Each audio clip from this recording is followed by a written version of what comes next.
I'd like to continue today where we left off on the previous module, and that is discussing the class Amphibia. And again, looking at the amphibians in the Yellowstone ecosystem. So there are two orders I want to consider. The first order is the order Anura, and the Anura include both frogs and toads. And when you're looking at the two, kind of trying to distinguish frogs from toads, frogs tend to have a smooth skin, and as opposed to a warty skin that you're more typically going to find with toads. Toads also will have, at least the true toads, will have a very large parotid gland just posterior to the eye, and that's typical of toads, and you generally do not see that in the frogs. All right, and then the other order are the Caudata, also known as the Urodela, and these are the salamanders. So again, we have frogs, toads, and salamanders then in this ecosystem.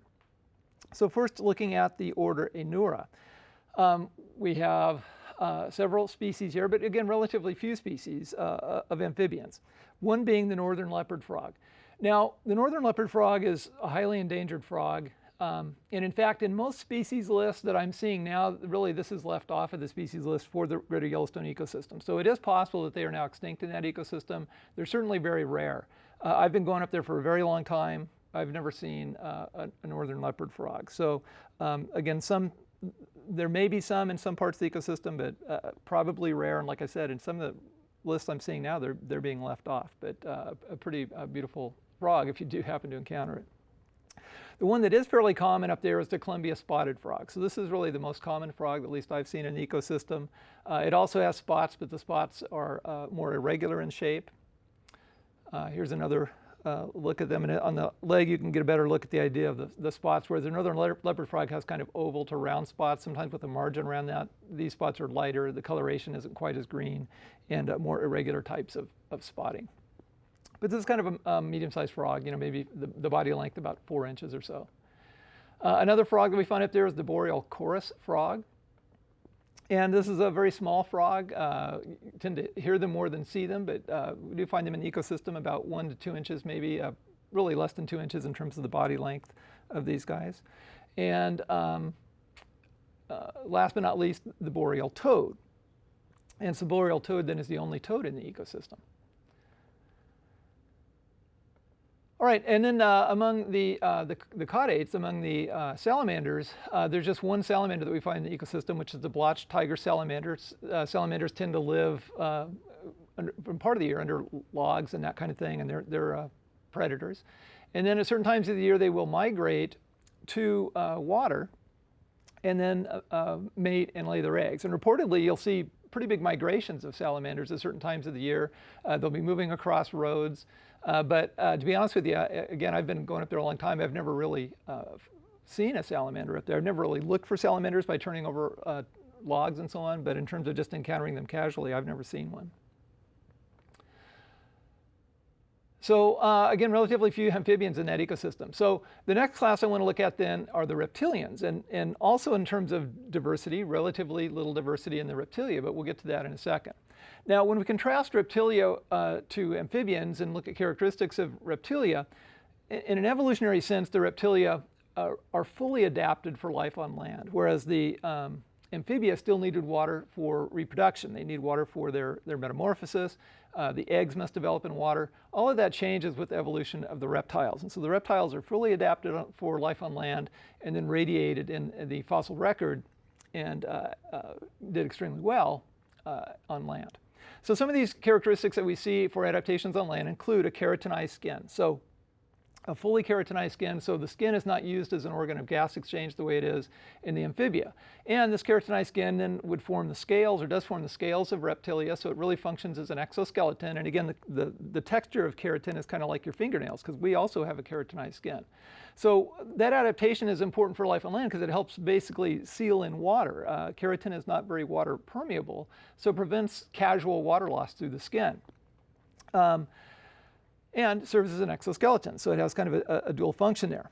Now, another major adaptation then, which allowed reptiles to take advantage of life on land, is the amniote egg. And so reptiles do produce an amniote egg. And in terms of egg structures, again, these are significant structures. So the amniote egg is fully capable of development on land. And when we look at structures of the amniote egg, we see structures here, membranes, that are comparable to the same membranes that we see in the placental animals later on. So the mammalian placenta evolved from structures of the amniote egg. So in looking at some of these structures then, in the diagram you're seeing here, again, we would have the embryo. And so the embryo produces a membrane called the amnion or amniotic membrane that produces an amniotic fluid, and that is protective to the developing embryo. Now, in birds and reptiles, you don't have a lot of amniotic fluid because they have additional protections. In a placental mammal, we also produce an amnion, and we'll produce a lot of amniotic fluid, and that will be a major protection for the developing embryo or fetus.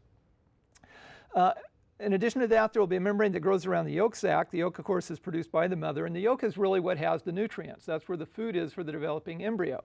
The yolk sac will be vascular, meaning it has lots of blood vessels, and so the yolk will be absorbed, essentially digested, and then that material will become the tissue of the developing embryo within the egg. Now, another really important membrane, and it's another sac-like structure that is produced, is the allantoic membrane in the allantois. And this is also a highly vascular structure. And this is not really proportional, but the allantois then interfaces with the eggshell membrane and the eggshell membrane and eggshell. And this would be the structure for gas exchange. So this is how oxygen and carbon dioxide is exchanged through the embryo in the outside world, through the eggshell membrane and the eggshell. So what tends to happen as the reptile and certainly birds then are beginning to reach their hatch is that the blood vessels will retract, and this is essentially what triggers the reptile to want to get out of there. It's going to begin to suffocate, and so then it will begin the hatching process. And then another embryonic structure is the chorion. The chorion is effectively a protective membrane that encapsulates all the other structures of the developing embryo. And then there would be the egg albumen, which is the egg white. That's primarily a water source for the developing embryo. So again, what's nice about the amniotic egg is that it has a food resource in the yolk. It has a water resource in the egg white. It has protective membranes. It also, again, the embryo is producing vascular structures for gas exchange. And then last but not least, there's an eggshell membrane produced by the mother, and then also an eggshell. And in reptiles, the eggshell tends to be quite leathery. It's not hard the way it is in birds. And both the eggshell membrane and the eggshell are protective. So again, the amniote egg, major adaptation, evolutionary adaptation, because now you had animals that could take advantage of drier habitats, and they quickly evolved into a variety of different forms. Now, other adaptations to life on land, reptiles excrete, instead of ammonia, they excrete something called uric acid. So uric acid is not as toxic as ammonia. And whereas amphibians and fish excrete ammonia, reptiles excrete uric acid. So uric acid is not as toxic as ammonia. Also, it can be concentrated more easily than ammonia, so it doesn't take as much water to flush out of the system as ammonia. So that's another adaptation to life on land. Also, reptiles are capable of internal fertilization. They usually have paired copulatory organs called hemipenes. Like amphibia, they do have a cloaca. They have a slightly more efficient heart, although their vascular system is not as efficient. So they have a 3.5 chambered heart, and this, as a result then of this structure as well as their circulation, they are ectothermic heterotherms for the most part. Well, actually, I don't know of any exceptions to that. So at least in the Yellowstone ecosystem, they're all going to be ectothermic heterotherms. Now, as we look at types of reptiles that we find in the Yellowstone ecosystem, again, relatively limited. One of the orders is the Squamata and the squamates, and in fact, this is the only order that we'll find in the ecosystem. And it has two suborders, one being the Sauria, and the other the Serpentes. So the suborder Sauria would be the lizards, and so the only lizard that we find throughout the ecosystem is the sagebrush lizard.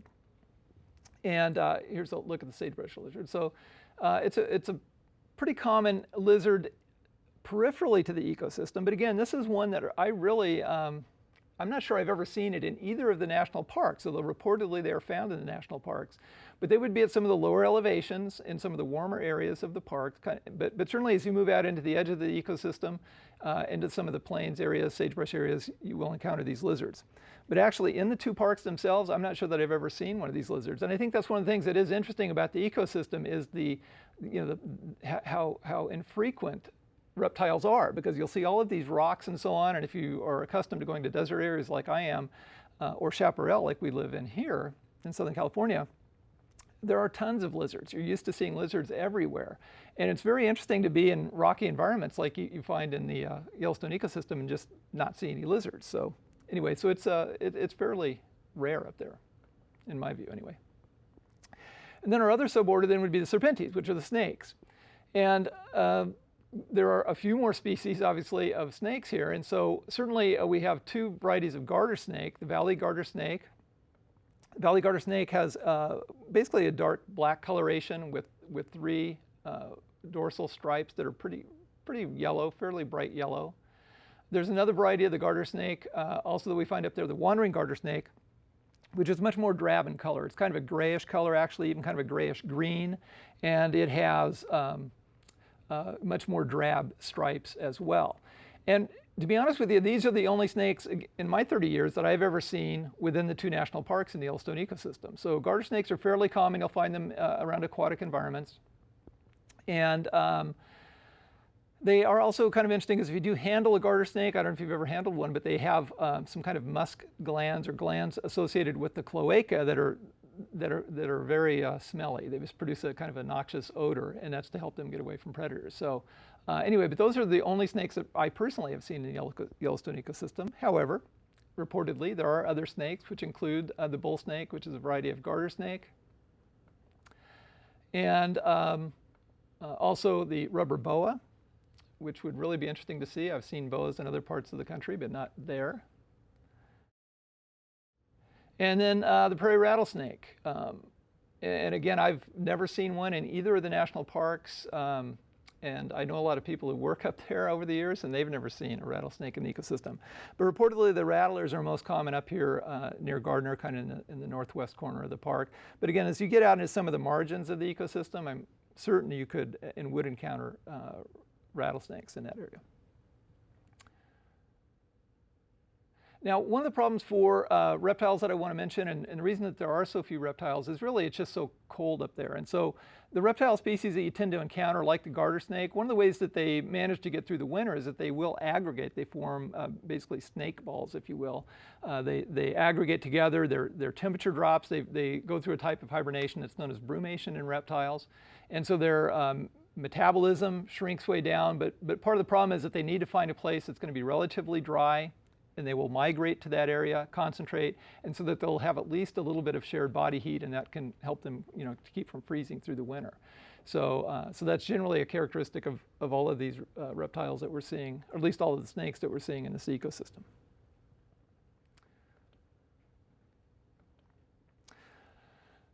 All right, then that brings us to birds. And whereas there are very few species of amphibia and reptiles in the ecosystem, certainly as we move into birds and mammals, that's going to change. So birds are extremely diverse and extremely successful in this ecosystem, and we're not even going to begin to see the tip of the iceberg as it relates to the number of bird species in this ecosystem. So anyway, there are reportedly about 322 species of birds in the ecosystem, about 148 of which actually nest in the park. So as we look at characteristics of birds then, certainly an obvious characteristic is that birds have feathers. Now this is not a characteristic, if we look at this in an evolutionary sense, that's completely unique to birds, but among animals that live today, this is a characteristic that's unique to living animals. Now again, as we look at fossil animals, certainly dinosaurs also had feathers, and that's one of the things that suggests a strong kinship between modern birds and dinosaurs. But the feathers are a product of the keratinized skin, so like reptiles and mammals, birds also have a keratinized skin, so that's an adaptation for life on land.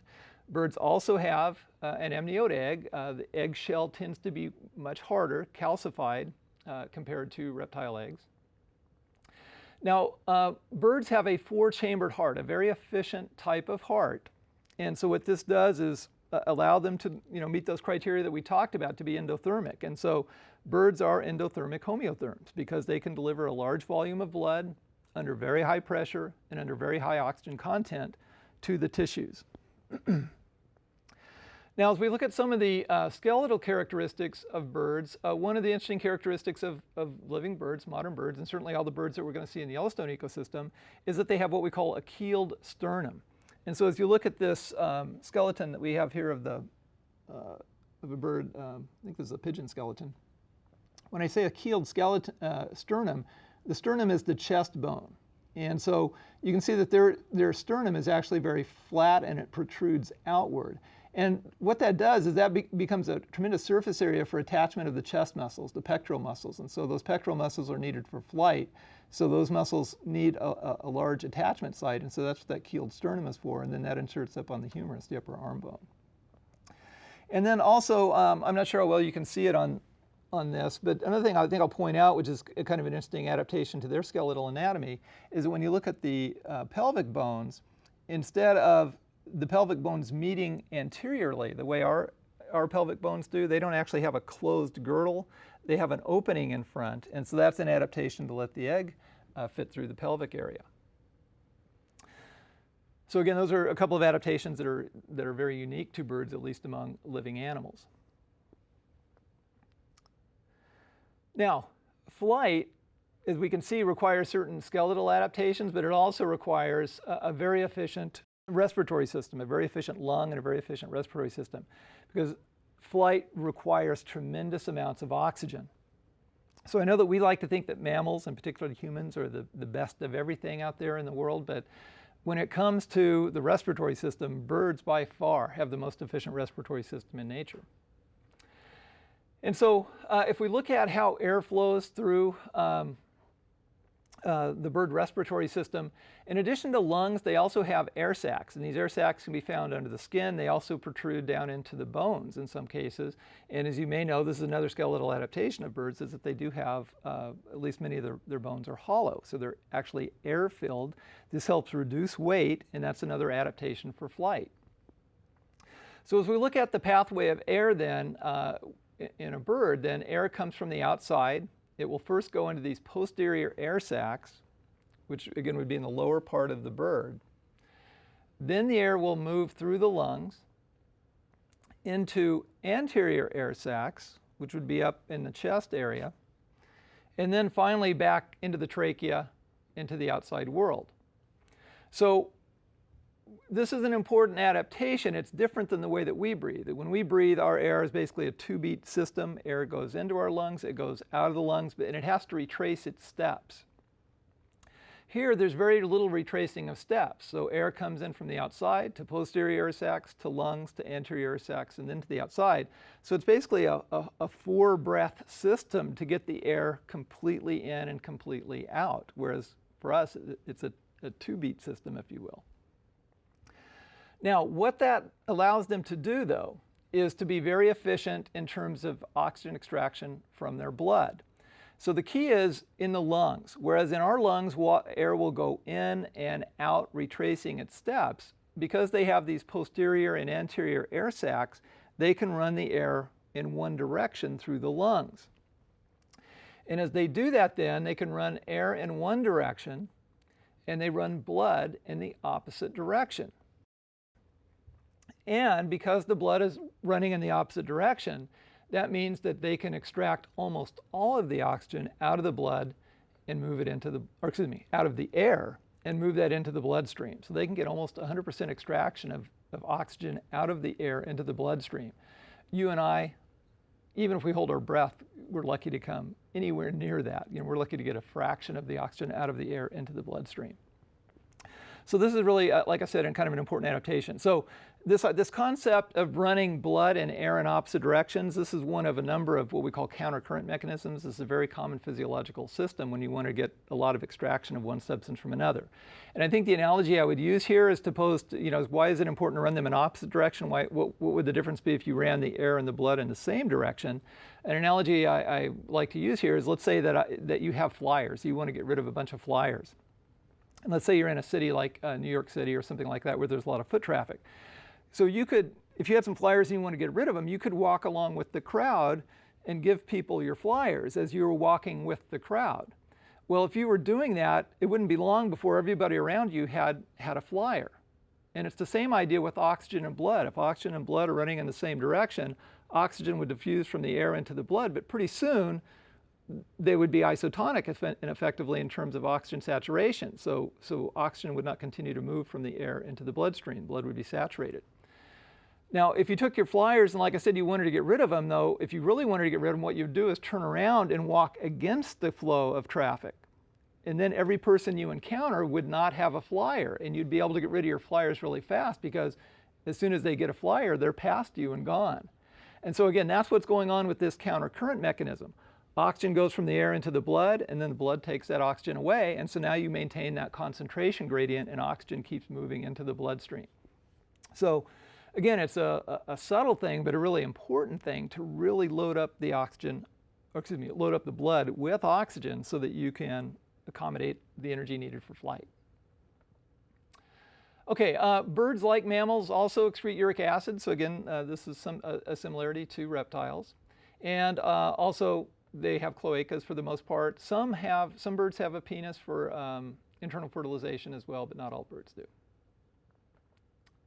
And then another kind of adaptation, I guess, or unique characteristic to birds is that their digestive system has some unique qualities. One is that they have a crop. It's a stomach-like structure. That's a storage organ. So when they eat, the crop will kind of expand. Sometimes you see the feathers in the chest of a bird kind of flare out as their crop gets full. And then they don't really have a stomach the way you and I have a stomach, but they have kind of a small stomach where digestive juices are produced. And then food will move into a gizzard because again, as we look at the skeletal anatomy of birds, something I should have pointed out earlier, is that they lack teeth. So birds lack teeth. And so birds that are herbivorous or gruvivorous, if they feed on vegetation or seeds, they need to grind that up. And so the gizzard is the organ where that's done. The gizzard is a very muscular organ associated with the stomach. And if you look at the cross-section of a gizzard, there are lots of nooks and crannies in the gizzard. And so again, we'd be looking at the food kind of moving towards and away from us, moving through this space in the middle of the gizzard. And so what a lot of the herbivorous types of birds do then is that they will also pick up pebbles, sand or pebbles, depending on the type of the bird, and those can get stuck in these nooks and crannies in the gizzard. And so as food moves through the gizzard, then the gizzard will contract and compress, and this is actually where the food is ground up. So the gizzard really takes the place of teeth by accumulating sand and grit and that kind of thing. And then that helps grind up the food, increase the surface area so that it moves into the small intestine, that food can be digested and absorbed. Birds that are carnivorous really don't have a supramuscular gizzard like this, and they don't tend to pick up the same kind of grit the way that the herbivorous animals do. And they'll just regurgitate whatever they can't digest in the stomach. Now, also when we look at birds and trying to figure out what birds do in the ecosystem, really what you want to do is you want to look at the beak, you want to look at the feet, and you want to look at the eyes. And by doing so, this can give you a pretty strong clues as to what the animal is doing in the ecosystem, its ecological role, whether it's a carnivore, an herbivore, whether it's predatory, whether it tends to be prey. And so, again, you can't always be 100% certain just by that physical structure. You certainly have to get out and look at them. But, for example, looking at this Cluck's nutcracker, it has a relatively delicate bill. When you look at the feet, they're quite delicate. So this isn't one that you would expect to be, a carnivore. Anyway, it just doesn't have that kind of beak. So these guys are kind of generalists. They certainly feed on seeds and so on. But they're certainly not going to be attacking and killing anything with their feet, that's for sure. But they certainly also could feed on insects, grubs, things like that. That would be a beak suitable for that. Same idea with this bird, another passeriform, what we call a perching bird. Again, very delicate feet, not going to be killing anything with its feet, relatively delicate bill. And then you contrast that with something like the osprey, the fishing hawk. You can't see the beak too well here. This is a pretty good picture, though, for looking at the feet. So here we have talons, feet with large claws, powerful feet. These are the killing organs for this particular bird. This is typical of a predator, of a carnivore. And then also the beak here also is sharp. And then the other thing that tells us that it's a predatory animal is the position of the eyes. The eyes are moved forward, and I should have pointed that out in the other two birds. There, the eyes were more on the side. That's typical of a prey. So, taking this one step further, looking at an owl then, again, we can see the eyes fully forward. And this, again, is a really important adaptation for predators. Predatory animals, and this be true of mammals too, the eyes tend to come forward. And what that does is that gives you depth perception. And so you can tell how far away your prey are. Now that contrasts with prey animals in that the eyes tend to move to the sides. You don't have very good depth perception in front of you, but at least you can see what's behind you and what's to the side on either side of the body. So it's harder for things to sneak up on you, in effect. And then also, of course, as we look at the owl, this beak also is hooked. That's really good for tearing flesh. And that's very typical of carnivorous birds, predatory birds. So, so again, when you're looking at birds, if you don't know exactly what they do in the ecosystem, usually if you look at the position of the eyes, the type of beak that they have, and the feet, you can get an idea of what their job is, even if you're not really that familiar with the bird itself. All right, so there are a number of orders of birds. We're really not going to be able to get to all of the examples here, of course, but I do want to at least get started and talk about a few types of birds in the ecosystems. And so the first order I want to discuss quickly are the Passeriformes. This is by far the largest group of birds in this ecosystem, and really all ecosystems. It's the most common group of birds on the planet. And their common name are the perching birds. And as you can see, it's a tremendously diverse group of birds, and I'll come back to some of those in just a second. The one thing I wanted to mention about the perching birds and where they get their name from is that when you see perching birds, you typically see them perching. You'll see them on wires, you'll see them on thin branches and so on. And part of what gives them that ability to perch easily is they have a specialized tendon that runs behind their knee. And so what happens is that when they actually sit down, it stretches that tendon, and that will lock down the toes. So, so that's really the characteristic of perching birds. So again, if I kind of use my arm as an example, then again, they have these tendons that would attach to the toes. It runs behind what would be their knee. And so again, as that bends, so when they sit down, basically, it stretches that tendon. That tendon then will lock down the toes. So when they're sitting on a wire or a branch, then when they sit down, that literally locks the toes. They don't really have to expend a lot of muscular energy for that. Whereas other types of birds, if they were going to do that, they would actually have to be using muscles to do that. These guys can just stretch that tendon and lock down. So they basically have a locking mechanism to lock themselves down, and then if they extend their knees, then that can help unlock that tendon, and then they can go ahead and fly away. So, and sometimes, again, if you've ever handled a bird, if you bend their knees, you'll literally involuntarily crunch up their feet that way. So we'll come back to the Passeriformes in the next module. I'll see you next time.